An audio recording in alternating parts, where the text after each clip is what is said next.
Well, welcome to Perch first VR podcast, man. I've got Elbert here. Elbert, thank you for being here. Woohoo! Yeah, thanks. Elbert Perez is actually coming to us straight from Orlando. As you can see from they've got this awesome title on the top, and it's even got where you guys are at. Everybody in the room is all in Orlando. Oh, I guess this one says Rumi. So we've got Joseph Cassell, we got Nicholas Camacho, and Mr. Jacob Appleby. Thank you guys for helping us, and thank you guys for putting this thing on for us over there at Rumi, Albert. Yeah, not anytime. So, so this is the place. So where am I standing right now? So you are in the lobby of Rumi. So Okay. this is the lobby where everyone kind of drops in and kind of figures out where they want to go. It's very analogous to a real lobby, like in the real world. So, for example, let's say I said, hey Morgan, let's go meet in Rumi, and we'll all end up in the lobby and hey, let's decide to go to room, and we can all decide where to go.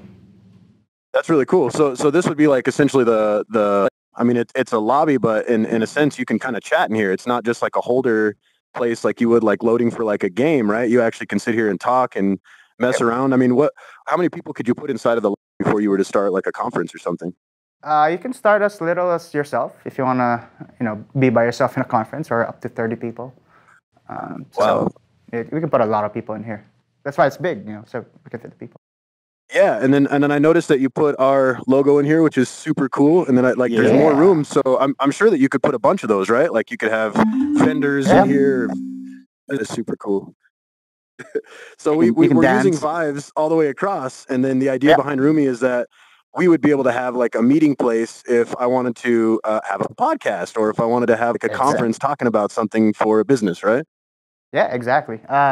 So talking about Rumi and customization, another thing we have in Rumi is, as you can see, right, we have your logo here, Perch of Birds. So Morgan, what's your favorite color? Besides black and white, man, which are really shades, I like blue, I guess. Let's go blue. All right, blue. What kind of blue do you like? Navy. Let's just go. You make it easy, nice and navy. Navy. All right. So let's make your wish come true. All right, a little bit more navy. What's your second favorite color? Can I say black? And is that? Yeah, we can do black. Let's do black. Yeah, blue and black. Ooh, yeah, that's hot. I like that. And let's go on the moon too. So. Oh yeah. So here's the cool thing about Rumi, right? You can be anywhere, right? You can be in the moon, you can be in Mars, you can be in the desert, you can be underwater. You can set up the room to however you want, and make it feel like your brand. Obviously you have Perch of Birds, and what we've done for so many companies is brand their lobbies, brand their rooms, so that they feel like it's their own space rather than some generic, Skype call or a GoToMeeting. Yeah, absolutely. And I've been in tons of those generic Skype and GoToMeetings. I work in healthcare and IT. So I can tell you firsthand that the majority of the time it's a very impersonal kind of experience, because you're for one, you have a screen. You don't have the ability to do the run-a-man. And then you also have and then I can't see your facial expressions this way. And I'm really digging how I can see you moving around in your eyes. It was that hard to get you guys to develop that? For customization purposes, I'm sure that was a big thing for you guys, is to make the eye contact. I noticed you talking about that on the site. Yeah. So what we did is, so in April of 2016 was the first prototype. Everything was a lot stiffer, a lot more basic, but it took us 2 years to get to where we are right now. And a lot of it was learning and doing, because no one has really done anything like this before. There's a few apps out there. But we still kind of are blazing the trail for enterprise. So it's actually been pretty fun. No, that's super cool. And I like the fact that you guys, when you came up with this, you guys really put into the personal aspect, even though you're in Orlando right now and I'm actually in Albuquerque, and we really shouldn't be able to walk around each other, but here I am. If I could figure out how to teleport, I don't know. Maybe it's because I've got the wall in front of me. I don't know. No. If you have your middle finger, right? It's kind of resting on something ridged in your hand. Do you feel that? It's like a... Are you talking about the trigger? Not the trigger, the grip. So when you're gripping the controller, it's where you're... There you go. And now you can teleport around. Yeah.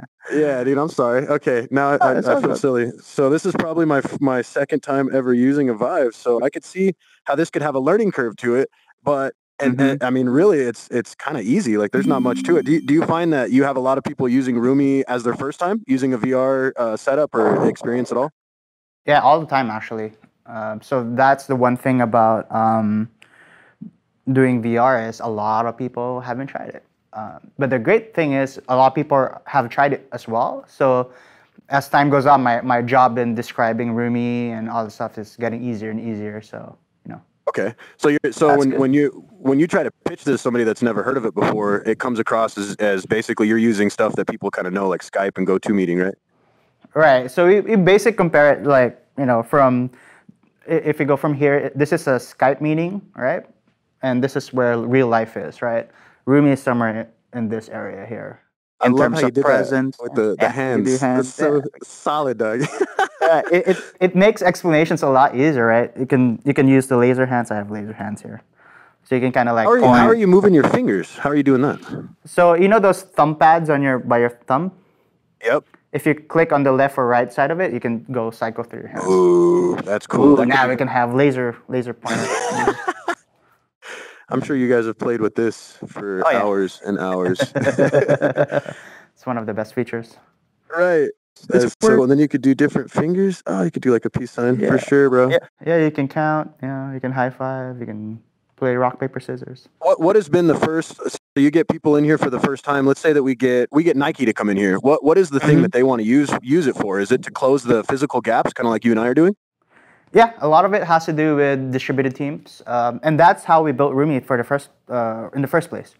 Because me and Chance, another Full Sail alumni and Hall of Famer, when we started Doghead Simulations, he was living in Brazil. I was living in Seattle. Wow. And we wanted to make that working together better. So that's why Roomy was created, so that we can actually solve that problem. Wow. Okay. And then, and speaking to now that we're kind of touching on that, Doghead, which came first, Doghead or Roomy? Doghead came first. So here's a fun story. In Germany, me and Chance were kind of attending Gamescom. It's like one of the big consumer game conferences there. I think it's the biggest in the world, actually. So we were hanging out there, and we decided to go to our French restaurant. And during that, you know, while eating duck and I don't know what other bougie French food was there, we decided to go, hey, you know what? We should make a company. Because you know, at that time, you know, I was working for HTC on the HTC VIVE, and he just kind of quit working on Call of Duty. So we were both wondering, hey, what can we do together? We're both very talented people, and you know, we came up with the idea we should make a VR game because you know we're game developers. So the first thing we'll want to do is game development. Right. So we kind of brainstormed a little bit, and we came up with the idea of making this game called Bear Tender. And it's as you imagine, you're a bear bartender.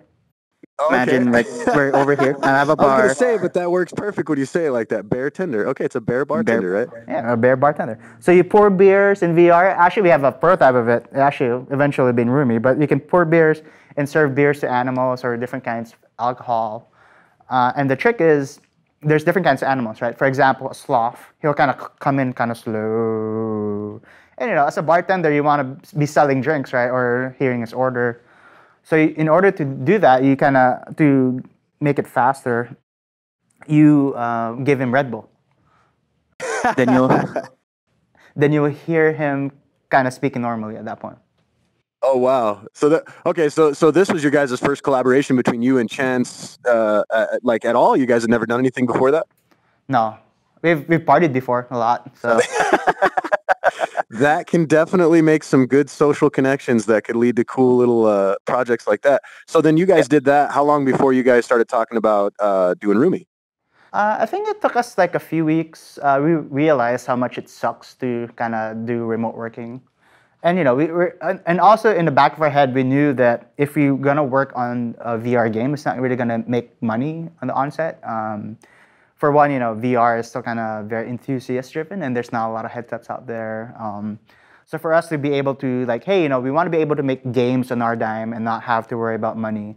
Hey, let's make an enterprise product first, and you know, that's where kind of Roomy came into place. You know, our CEO used to work at this agile company. And he said, like, you know, we should probably make a meeting space where we can do remote agile stand-ups. What's an agile stand-up? What is that? So an agile stand-up is basically, that's the current kind of theme and how themes are run in IT and tech, is you have like these stand-ups where you kind of do it every day. It's all part of the Scrum. I mean, we can talk about it for a whole week if you want to do. Sure. Well, no. I know it's kind of a technical thing, but I figured you could elaborate. Just So the TLDR is stand-ups are basically how tech companies are run. You have sprints. Basically, you have all these tasks that you can do within. A sprint could be 2 weeks, 3 weeks, or 4 weeks, right? And you kind of go through that sprint with a set of tasks, and every day you kind of meet up in a stand-up, right? Sure. But a stand-up was developed with teams being co-located, right, in the same office, and that was the whole part of it, right? Everyone's kind of like moving to countries that is not the United States and working there because it's cheaper and they want to travel, right? And that's kind of our audience, is the people who are remote or have different offices around the world. Wow. Okay. So you guys, do you find that the moment that you guys launched this, is that where you guys had the majority of the interest with people that are doing that kind of work, like out in the field and remote software developers mostly, I'm sure? Yeah. I mean, we had to create the interest because no one really had ever done this before. So people didn't even know they wanted it. So 2017 is the year that we had to kind of educate people on what Rumi can do for them. So now in 2018, VR can really too, because I'm sure VR, I mean, because there's a lot of stuff that I just through Rumi I didn't even think about honestly at all, like the ability just to be able to close the gap and talk, like I was saying. So I work in IT. I go to a Skype meeting and we're there just to do X, you know what I mean? And granted, that could be the same here, but you're adding the value of like almost a networking portion, which I looked at your, I want to say the Full Sail Hall of Fame induction 9, or what, I don't know how they name those, but it was number 9 where you were up on stage and you were talking. And you talked about how networking is super important. I think that's a huge draw for this application that you guys have developed, is beyond the enterprise like functionality of solving X. You guys have the ability to network, socialize, and ultimately, I mean, that's where good business either starts or leads to. Is a lot of times you can get two heads in a room that are on different guys in South America and other guys in North America, and you guys can get together and look what came of just that. You know what I mean? So, I mean, I could see that this is going to be one of those things that, I bet we're going to see some crazy story about, I don't know. Have you guys had, what's probably the biggest name that you guys have seen interest in or even used the Rumi so far in terms of, enterprise stuff? Well, we've had Ford use us. We had HTC use us. IBM. Where's HTC? Yeah, I mean, I used to work there, so yeah, I have a lot of contacts. Right.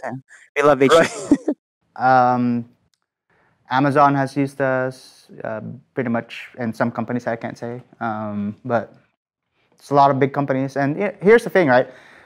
Companies know that VR is important for their future, right? No one's denying that. Everyone's like in agreement. All right, VR is the way forward, right? Because it can save people so much money. It's a new way to interact with customers, with their products, everything. It just changes our paradigm of how we work.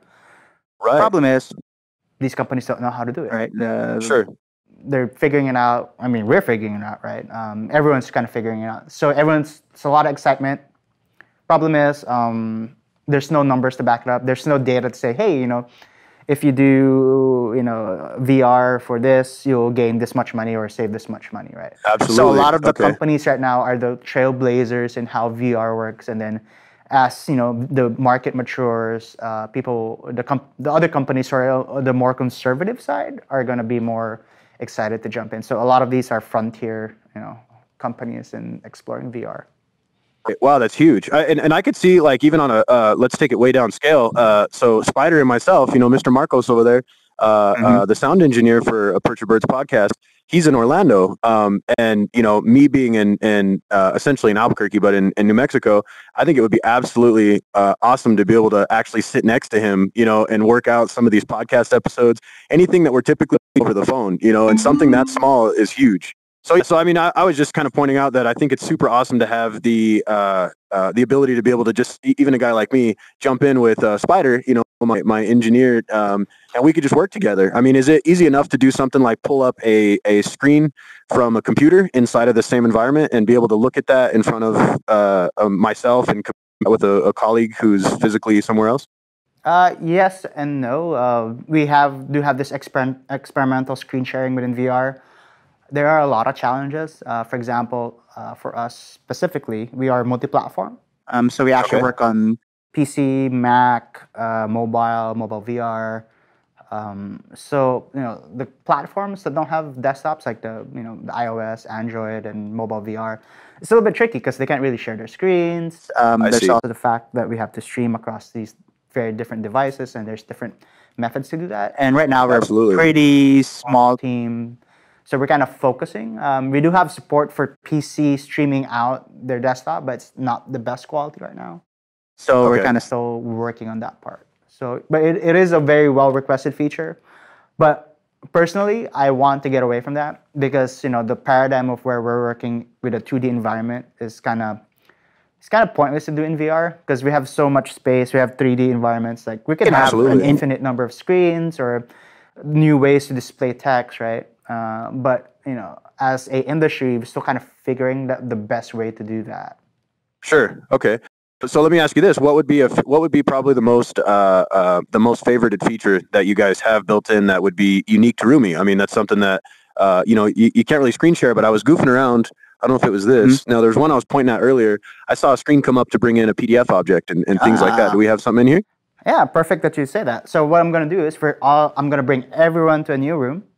So hold on tight. We'll go to the small meeting room, is what we call it. Cool. Okay, so we're in the new room. We're checking out some new features. I see that awesome artwork over there for some podcasts that everybody should check out. All right, so let me show you the future, right? Well, actually, let me show you the past or the current, what we're doing right now. Okay. All right. So let's start with the PDF viewer. Okay. So you said you wanted to see a PDF, right? So let me show you the best PDF in the world. Yeah. Yeah, boy. Right, so everybody goes with cats. I'm proud of you right now, Elbert. I'm proud of you. It's a welcome change. Yeah, I mean, we're named Doghead Simulations, right? And it works. I like it. Is the year of the dog. So why would I show cats? It wouldn't make sense. Nice.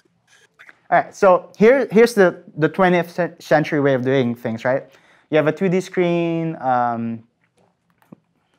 and then you're kind of trying to, what's happening here? There we go. You're presenting it with images, right? This is what we're used to, like, giant puppies and a giant screen. And saying, hey, look at the puppy.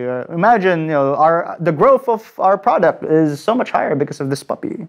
It looks so, it looks so good though, man. Like, even though it's just a shot of a puppy, like that. I mean, so is there any technical words on display stuff? I mean, is there any limit to that? Being that we're in the virtual world, can I play is it a 4K shot if I wanted it to be, or could I have a 4K shot? I mean, right now, if we're talking about specifics, we're actually downsizing a lot of the images for performance reasons. Because loading, how the architecture is, you have to shuffle it to the GPU, and that kind of slows down the whole pipeline. And no one's really happy if that happens. So eventually, the finished product looks good, man. Yeah.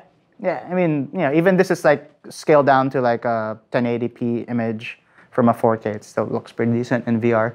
Where it kind of becomes problematic is when it becomes words. Like if I scroll up here, like with the current headsets that we have right now, we have to have bigger words so you can read it. The smaller the words get here, the harder it becomes to read. But as like we all said, right, we just kind of have to wait for the hardware to kind of catch up, and we can do that kind of stuff. You're talking like the next round of HTC's amazing product, right? Because I know there's supposed to be another iteration of the headset on the horizon. It's not quite here yet, but they did release a Pro version or something, right? It had a higher resolution. Yeah, so actually we have one of those in the office here, but unfortunately my laptop doesn't have the right connectors for it. But what it does is it has 78% more pixels, so you can actually see text that are smaller. Sure, okay. It's better balanced. It's lighter. It's not actually it's heavier, but it feels lighter because it's better balanced. But it helps with productivity. Absolutely. This is super cool though, man. I mean, I and again, like coming from, I work in what would be considered like nosebleed boring. It's not like a creative content IT. And this is like the bread and butter. I mean, I don't know how many times I've sat down and about fell asleep looking at a slideshow, but shoot, man, even these puppies, these are puppies, popping man. right here, man. Puppies. All right. So here's one piece of the 20th century technology, right? So Okay. I'll show you the next piece. Is the video player. Actually, let me show you what the Vive Pro looks like. So let me. I'm gonna wait till everyone loads up. So the cool thing about this video player is we can have presentations for everyone to see, you know, the Vive. So let me play. Yeah, as a boy, always knew I that's one cool. day had the courage to be king. Yeah, time flew when I grew up. Now I'm ready for the promise that it brings. You only wanted me to screw up, but it's something that you're never gonna see. Wow. And everything that you hope for. So is that amazing? We have this giant screen in front of us for no cost.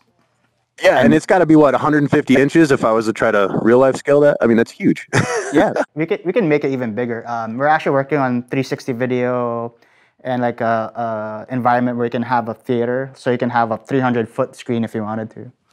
Like an IMAX kind of a deal. Yeah, you can do IMAX stuff, and you can even do the fun stuff about VR. You can do a lot of these crazy things, right?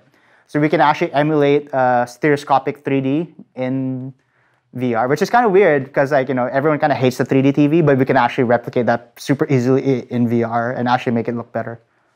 Wow. Okay. Because of the fact you've got the two lenses, right? The two eyes, because that's how the 3D stereoscopic works. Is you have two separate vantage points. Okay. Sure. And you can kind of just directly beam the left and right images to each person's eyes. All right. So I'm done talking about the 20th century. Let's talk about 21st century, right? You know, we're in VR, right? We have 3D. We have 3 dimensions here. So what I'm going to do is load up the heart. All right. So if you look behind you. Wow. So we got the Okay, heart, hold right? on. Let me make sure I don't walk into a wall while I do this. Cause yes, there's a wall right in front of me. Let me move. I'll just move my body. I got to remember that I can teleport. Here we go. Yeah. Oh, that's beautiful. So here's the 20th century way of doing. Actually, this is just the tip of the iceberg, right? I mean, we could do all kinds of crazy scenarios in here. But for example, here we're talking about the beating heart of a human, right? So you can actually poke your head in there. I mean, we don't have it modeled we don't have it modeled in there properly. But imagine if someone actually offered the heart where you can poke your head in there, you can see the inner workings of the heart. This is amazing, man. Yeah, imagine, right? We're so inundated with information, but since we are in VR, we're actually forced to focus. So students who have ADHD or some can't focus, when they go in VR, they're super focused. Or people in meetings who always look at their phone, their laptops, it makes the meeting kind of miserable because no one's really focused. But here, I can control what you're looking at. You can control what I'm looking at, and we're always going to be focused.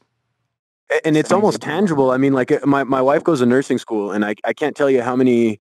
I could count probably 50 different offers of 3D this and that in order to take apart a body, but it doesn't ever give you the scale of this. I mean, to pull something out on a screen or an iPad, it doesn't have the same. Wow. Yeah, you can even make it bigger, right? Be in the heart, yeah. And then I can, as a instructor, I can point things out. If I'm bored and I'm looking at a car, I can point out, changes I want to make. I mean, that's this by itself just speaks volumes, man. Oh, yeah. Wow. It's funny you said volumes because it's 3D. Engineer joke. That was good. That was solid. But yeah, and we kind of have to, we kind of eliminate the in the classroom and say, imagine if, right? You just go like, well, let's just see the heart. Or let's just pull it up. Let's go Japan. Yeah. Let's pull it up. All right.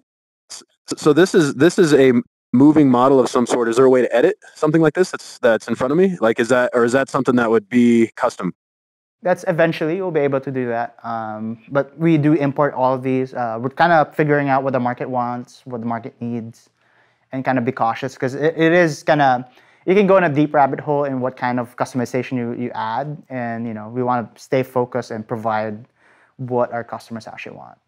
Right. If you're going to develop something, you need a project like maybe Ford, like I said, wanted to come up with something where engineers can tweak models of a motor or something like that. Man, I guess I didn't even think about that. So that's super cool. And then this can be brought in. Let's say that we had Jacob over there. If he wanted to just bring something into the meeting on the fly, is that something that, I mean, I can just download it and it comes right in, or is this something that you've got to kind of set up beforehand? Or I mean, is it just that easy? Bring it right in at the meeting. Here, let me show you. Let me upload the. So you still kind of have to author things right now. Let me go through here real quick. Wow, these are all huge. Well, we'll do steampunk. So, for example, have you heard of Google Poly or Facebook's new API where they can share 3D objects and all this stuff? Heard of it. I've heard of it. I haven't seen it in practice though. All right. So right now we're actually working on integrating Google Poly into Rumi so that we can actually pull up any objects that they offer. So for example, hey, we should bring in a car. All right, well, let's look at what Google Poly offers and then we can pull it in. Right now, anything we're showing are models that we've pre-created. So right now, I'm gonna do is load up the speedpunk. And then, soon enough, you'll see a giant go-kart here pretty soon once you guys load it up. Ooh. So there you go, you see it. So you can actually walk in here and kind of try to drive it if you want. Really? Yeah. Well, I mean, you won't really drive it, but you can imagine driving it. Right. Yeah, we can run it. Skirt, skirt, skirt, skirt. Mario Kart for days. I would never get out of this. Yeah, exactly. And imagine this, right? So we're talking about a go-kart. Let's say we're mechanics, right? Like, oh, here's the go-kart, it's steampunk, whatever. Well, let's move it up. Let's move it on the Y. So instead, you can have a virtual forklift and like, hey, look underneath it. The wheels, the engine. The This is super cool. Yeah.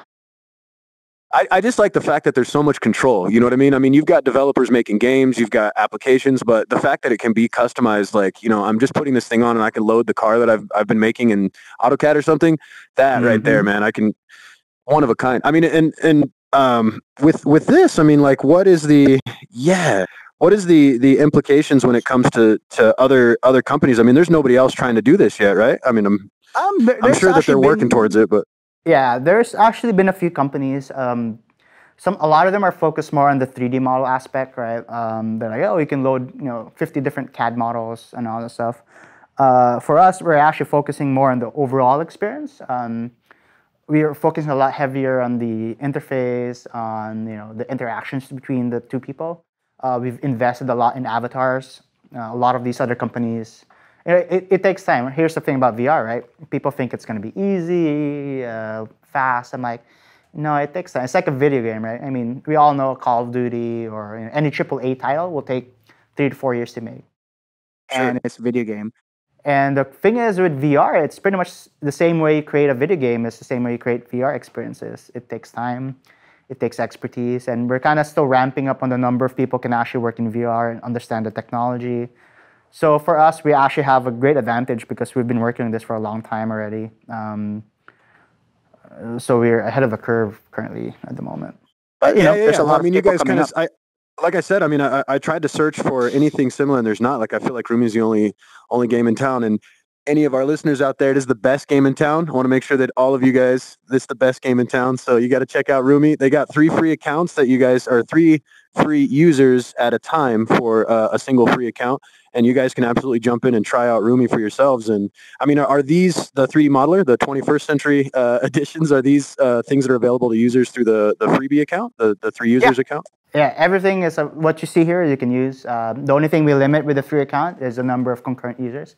As you can see, there's 5 of us here. So we have a paid account. So we have, we paid for 5.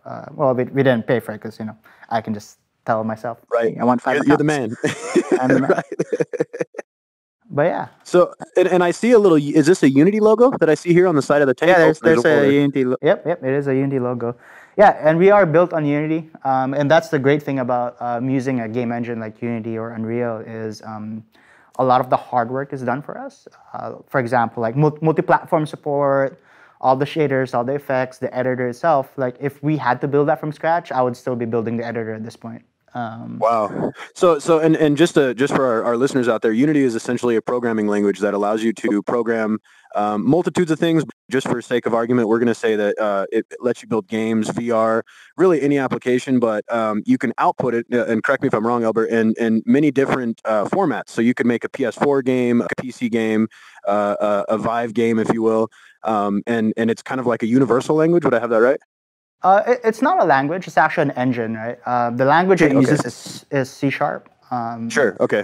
But it is an engine where people can kind of come in, and you don't even need to know how to program to really use Unity. There's a lot of ways to use it without programming. But obviously, if you want to make something like this, you gotta be able to program at some point.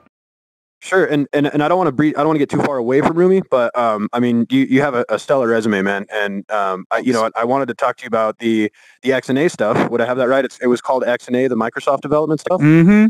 Yep. Okay, so you worked with essentially Windows, or you worked with Microsoft, then Windows Phone, and you kind of had you were ahead of the curve when it came to making games for the Windows Phone, right? Yeah.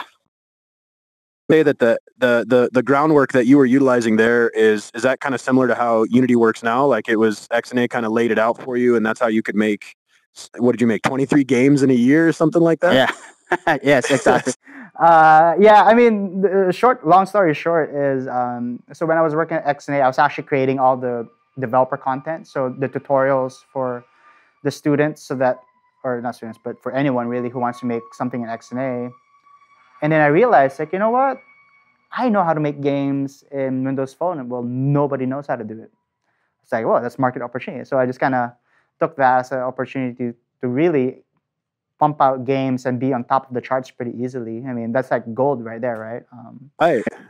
And even though it's a it's a small marketplace, but there's almost no competition, so it's pretty easy to kind of just dominate. So I feel like you have a knack for finding those no competition areas and getting really good at them, Elbert. It gives you a lot of heartburn. It gives you a lot of like, oh, is this really gonna work? But you just kind of have to, stick through it, and it will reward you eventually. You just have to kind of stay with it until it does. Right, and then you also took the XNA experience as well as the other successes that you had. But when that came into you looking at like Doghead, I mean, what was the biggest challenge there? Was it finding people, or was it just like really just putting everything together? You said this takes forever to make the pieces for this, and things like Unity kind of being like the same universal engine helps with that. But was it like a big challenge jumping from there to here? I mean, was that like a huge thing? Because you said it kind of made you feel sick. I would feel sick, man, even just trying to figure out the smallest things. I couldn't imagine starting a whole simulation studio and then on top of that starting a second company, Rumi, right? I mean, I'm not really I'm not foreign to making my own companies, right? I was one of the creators of a game called Habitat on Unity. I was like looking at that. That was like a real-time strategy game with physics, right? There's 5 of us and we're doing it for a year. It's like the craziest thing because no one really does real-time strategy with physics-based gameplay. It's just crazy because there's too many objects. But we ended up doing it, and for me it's like and that was after being laid off from Microsoft. So for me, like being an entrepreneur is kind of pretty normal, I guess, at this point. Creating all those games, and I didn't really come into doing this without being prepared. Right? I was working at HTC. Same thing with XNA, right? I was working at HTC on these new headsets that no one has ever seen or ever done. So I learned a lot. And you know what? When the Vive released, I'm like, awesome. How do I make this into my opportunity now that I know how to do it? I've learned all that, and someone else paid for me to learn. Right. So 6 months after the Vive launch, I decided to, this is a great gig. If I didn't have this opportunity, I would still be at HTC. So I quit and I said, I'm going to start this company. And it's starting to bear fruit right now. I mean, all that hard work, I've traveled to so many countries like, Taiwan, China, Canada, Europe, here in the United States, Brazil, talking about Rumi and really getting to know all the customers, their pain points. It's just fun. It's exciting, when you're part of a company, like when I was at Microsoft, I'm usually in an office, insulated from the rest of the world, because it's a big team. But here, I can, I can enact change all over the world by having my own company. So it's a pretty easy decision for me. It's like, it's not about being safe. It's not about being comfortable. It's about like, how do I change the world? And, for me, the opportunity was right there. It's like through VR, because, I have all these skills and knowledge, and I should apply it. Dude, that's amazing. I mean, I like the fact that money was not at a single point brought up in that whole conversation, and is why I think it was so easy to put you on our podcast, because you definitely are a person pursuing greatness. I mean, you're I don't see it yet, but I feel as time goes on, I see more philanthropy to come out of Elbert, because just to hear somebody talk like that has the knowledge that you do and the experience that you do, I absolutely appreciate that, man. We need more of your mindset in the tech world. You know what I mean? And the funny thing too is, when you create your own company, you're actually gonna run out of money. Like, I had way more money when I was working at Microsoft. Now I'm, a lot more lean with expenses and all stuff. But it doesn't matter, because money comes and goes, right? But these opportunities to create these new technologies, to the forefront. This is something you can't really buy with money, or you have to get rid of your money to be part of it. And like I tell all the students here at Full Sail, if you follow your passion, your money will follow you. You'll never have to ever chase money. It will just kind of show up, actually. Right. And I like that, man. Forever That's so awesome. Yeah, thank you. So and then we're at Full Sail doing this. I mean, and with that collaboration, so we went from essentially Microsoft, then you went to VIVE, you went to HTC, and then from there you kind of climbed into Doghead. But where did Full Sail come in? I know you were a graduate of Full Sail 2005, right? Okay. Yeah. And then how did you come back around? Because I know that I saw your guys' CEO for Doghead had announced that you guys now have a partnership. Mr. Chacon, right? Is that his name? Yeah, Mr. Chacon, yeah. Yeah. And he was saying that you guys now have an educational partnership with Full Sail. So how did that come to fruition, and what is that all about? Perfect segue. So let's switch rooms into a classroom. All right. So welcome to the classroom of the future. Talking about Full Sail. So to talk about Full Sail and our connection, so me and Chance were Full Sail Hall of Famers. What that means is we graduated. Chance Glasgow. Okay, I just want to make sure he was supposed to be here, but he wasn't. But we keep saying Chance. Want to make sure we get full credit due, Mr. Glasgow. Yeah, Mr. Glasgow is actually on a plane right now, heading to Barcelona. That's no excuse. He should still be on the headset on the plane. No. I mean, he could. There is Wi-Fi on the plane. It might just be very spotty and he's dropping in and out. Gonna come and go. We'll solve the plane problem soon. But me and Chance are Full Sail Hall of Famers. What that means is we graduated at least 10 years ago, and we've done some achievements. Chance Glasgow obviously has some pretty big achievements. He helped create Call of Duty, a multi-billion-dollar industry, a titan of gaming, right? Right. But he got sick of it, right? I mean, you're doing something for 12, 13 years, you kind of, eventually go, hey, I should do something else. And tired of winning, right? You got tired of winning. Yeah, exactly. and for us, like, me and Chance, we want to change how the world operates and make it better, and that's really what's driving us. And with given that opportunity with us and Full Sail, so like, you know what, we should probably talk to Full Sail, see what we can offer them, what they can offer us, and being who we are within the school.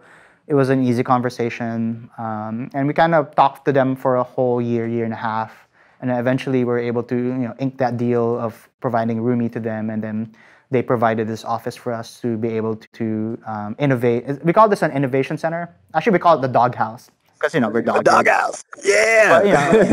But, not the bad doghouse. Like, your wife put you in the doghouse kind of thing. But it's good things happen. it's a good things happen. So where we are right now is the classroom. As you can see, it's an auditorium style, so we can actually teleport down here if you want. Okay.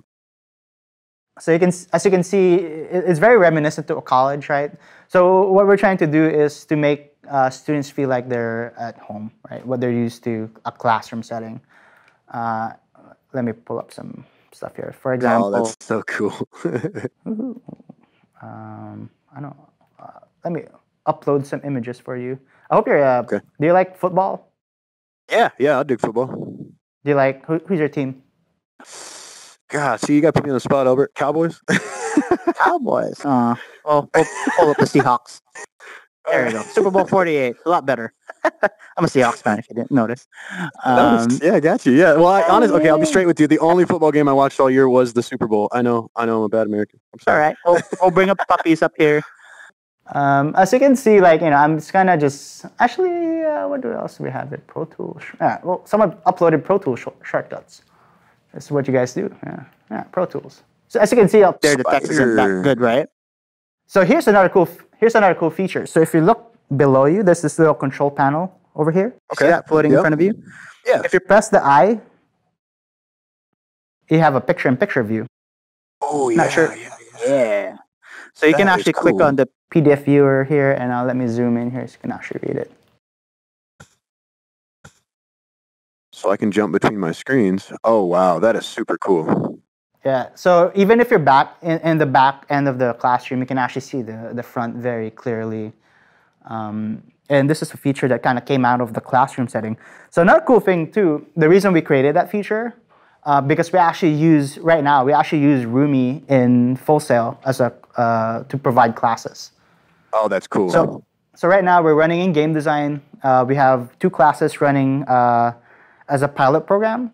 So what we're doing is we have like, at least 10 to 20 students every time, and we teach them about vector math, which is actually pretty hard to teach in real life. So here's a good example, right? In real life, you don't have these laser hands. Do you know anything about vectors? I don't want to say yes because I don't think I do. I don't know enough. All right. So vectors are basically directions, right?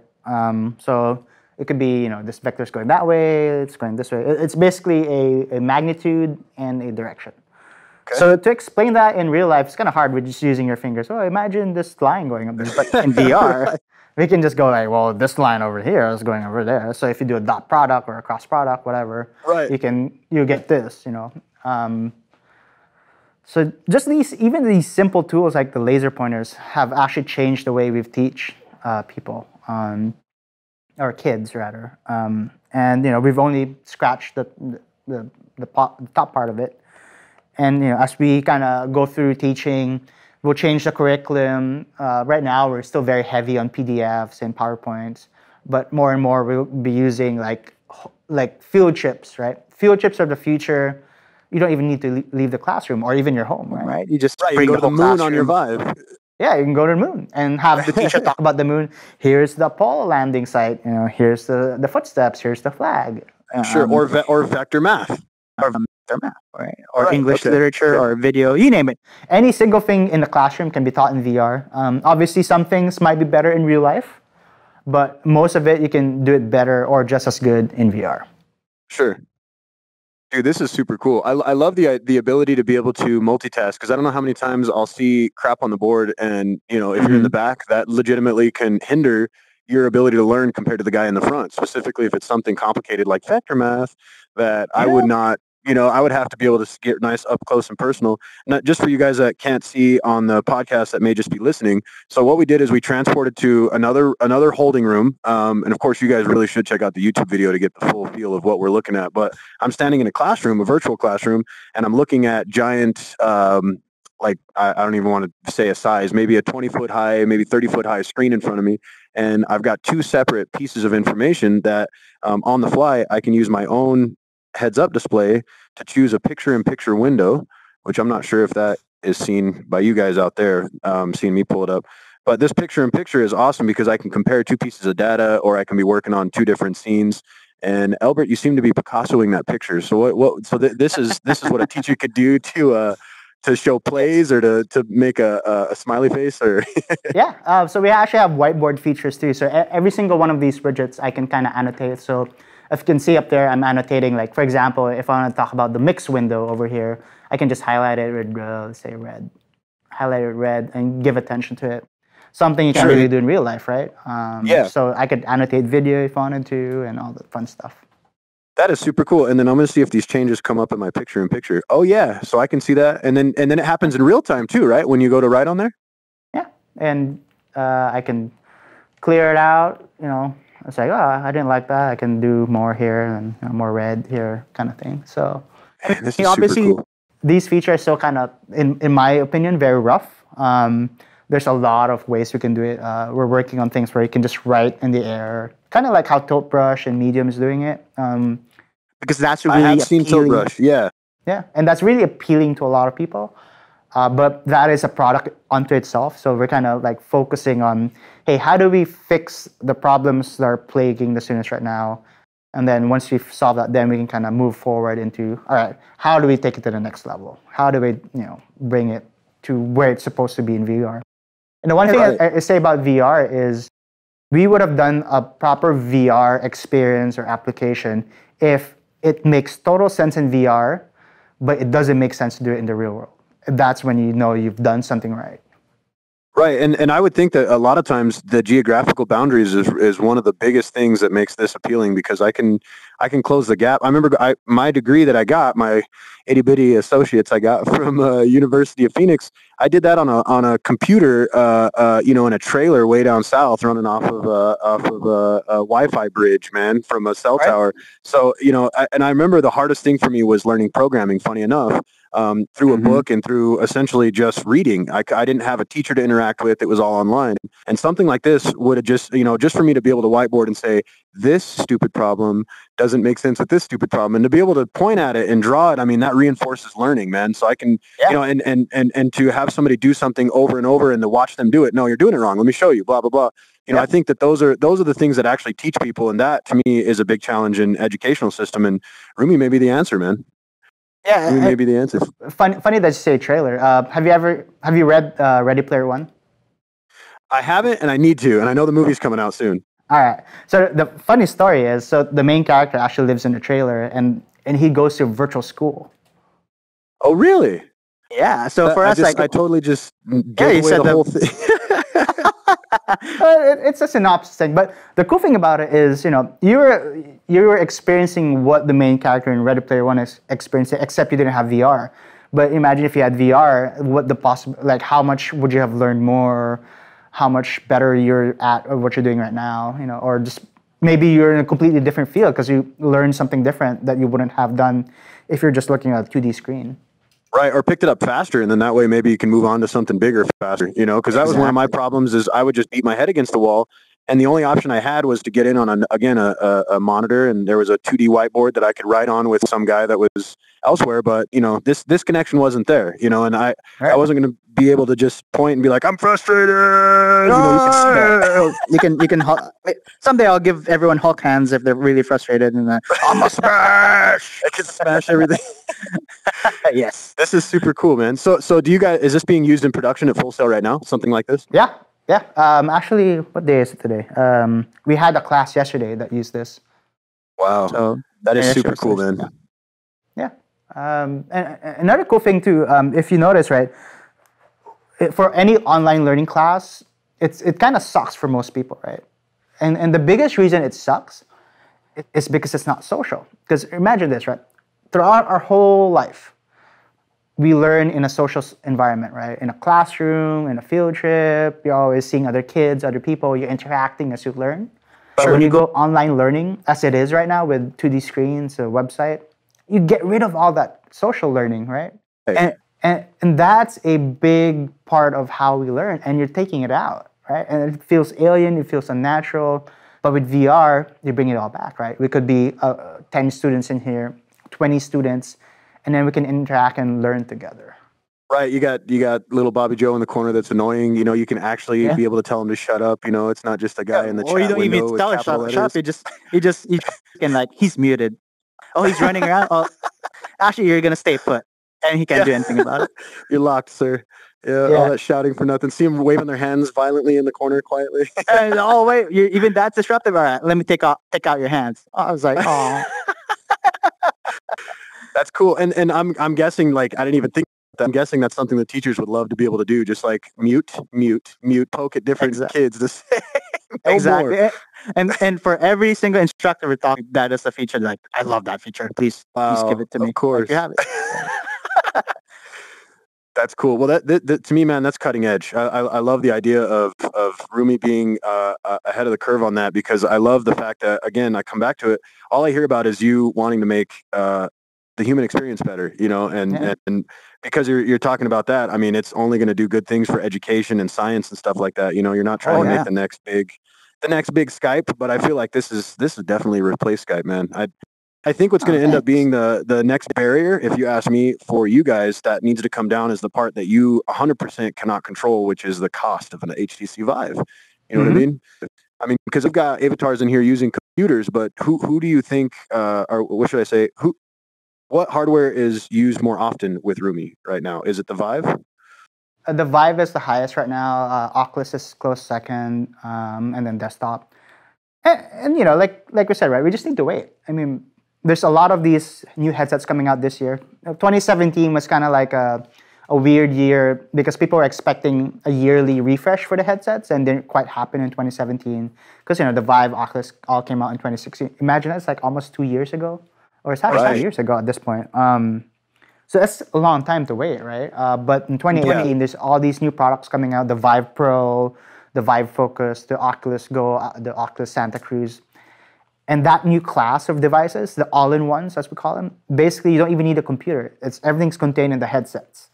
And that is key to democratizing VR. Is like, here's a headset, put it on, it just works. Because right now, as we were setting this up, there's a lot of issues of like the cords, the microphone, right?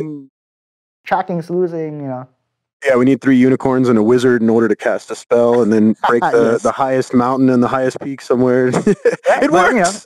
It works.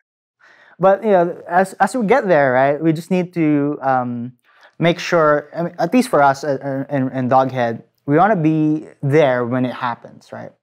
It's too late already at this point to just start a company and hoping to get something out that's really good quality for all-in-ones for a social environment, right? So this was all predicated back in 2016 when we started developing this, knowing that, in 2018, 2019, that's really where everything's going to ramp up.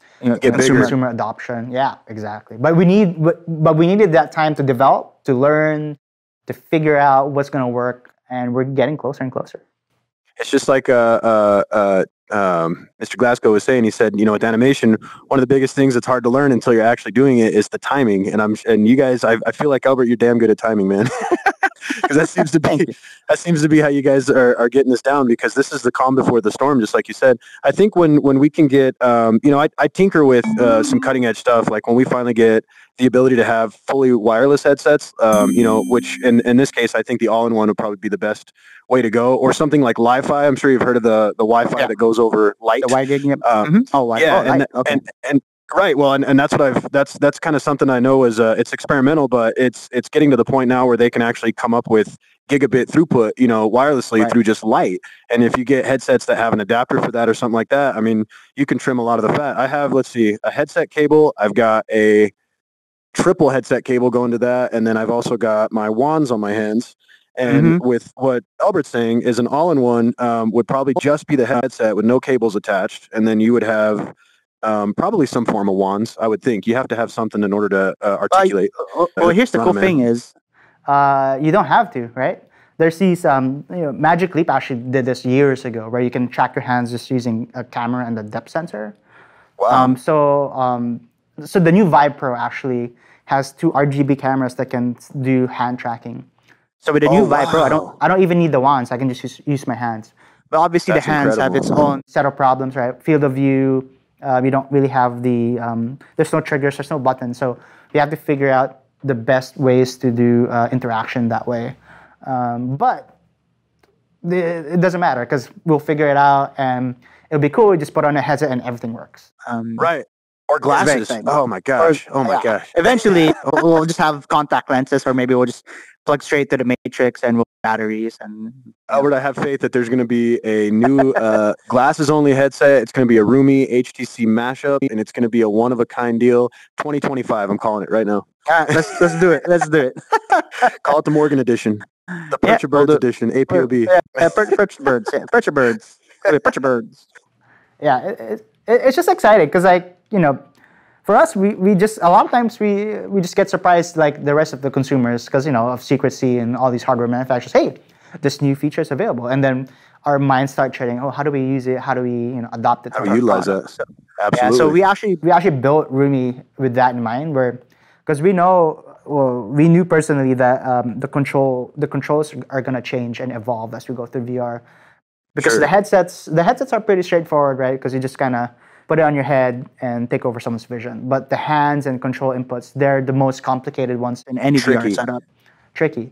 Or even for us, right? So we have to support a Vive controller, a Oculus controller, the Daydream controller, a mouse and keyboard, hand tracking. No hand Sure. tracking. And each you know. with its own set of unique issues, I'm sure, to bring it all under a what would be kind of a proprietary, Roomie, right? I mean, because you have to make them all talk to Roomie. So the cool thing about that is Unity does a lot of that heavy lifting for us. So Right. for us, it becomes more of a design issue. How do I design Roomy so that it works well across all these different control schemes without giving up fidelity or giving up ease of use, right? It's a very, very fun challenge because you don't really get to see these kinds of problems in, working on mobile phones or the normal computer. Or joysticks and keys. Yeah. I see what you're saying. That's such a unique concept, man. So where do you guys develop stuff at? Do you guys have a Roomie you guys go into that's like kind of decked out? Do you have anything? Do you have anything that you could pull up that's kind of crazy looking? So we actually all mostly work from home. I mean, our goal with Roomie is to be distributed, right? And we actually eat our own dog food, another dog reference just for you. And for those who don't know, eating dog food means using your own product. Because, if it's good for dogs, then it's good enough for humans. That's Right. And Okay. some dog company was talking about that. But anyway, eating your own dog food. So we work from home.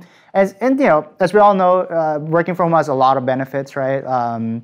Less distractions. You can work your life around, your work revolves around your life rather than your life revolves around work. Right. You Which can is- keep pajamas on all day, no problems. Or wear nothing, or who cares? Who cares? Tell sorry, Because Secrets Elbert. Yeah, because in Roomie, we all look professional and with their suits. How dare you? This is exactly how I look all the time. Exactly. So another cool thing too is, or one of the downsides of remote working was, people felt disconnected from each other.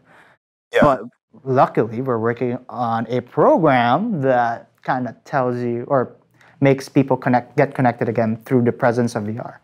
So we actually have very little issues in working remotely because we have all these tools that kind of help us work as a company.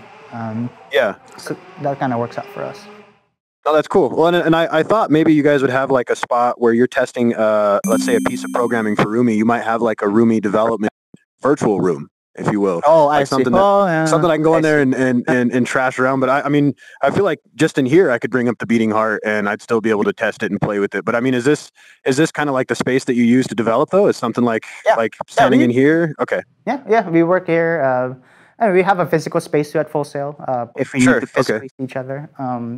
But most of the time we just kind of do it in the levels. I mean, it is designed to be a working environment, right? Right.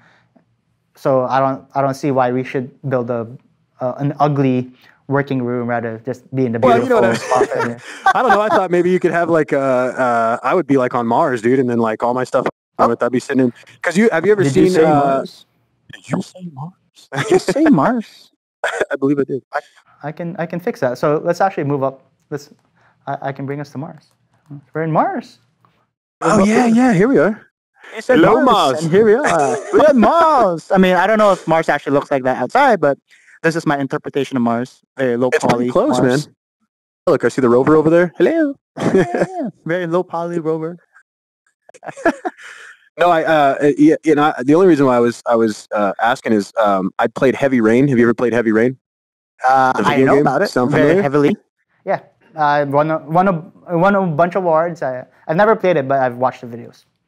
I think it would be super cool of you just to, even if not go through it, but you could, I'm sure, YouTube it. But there's actually a spot in there where you sit at a table and he's like a detective.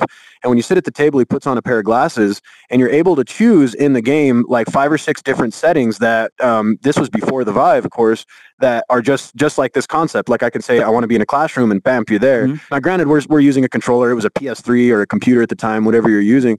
But you could change it to Mars and then you could pull up your files right in front of you and the Minority Report them out of the way, like kind of do the whole move them and get things done. Yeah. So I thought that was the coolest thing, because on my way over here, I was thinking about that. I was like, man, I bet that's kind of the idea, is like, if I'm at home and I'm working on something and I'm Elbert, or I'm one of the, I'm Chance, I'm somebody at home developing and stuff like that, I'm going to sit in the moon while I'm working on something, Right. I'm going to switch it out. I'm going to go over to, I don't know, New York or something, just some traffic going on. I don't care. Something different than my boring desk. Funny thing that you bring up Minority Report, because I remember when we were first building, even at HTC, when we were building it out, everyone's like, I want Minority Report. I want my files Played out, and we're like, Right.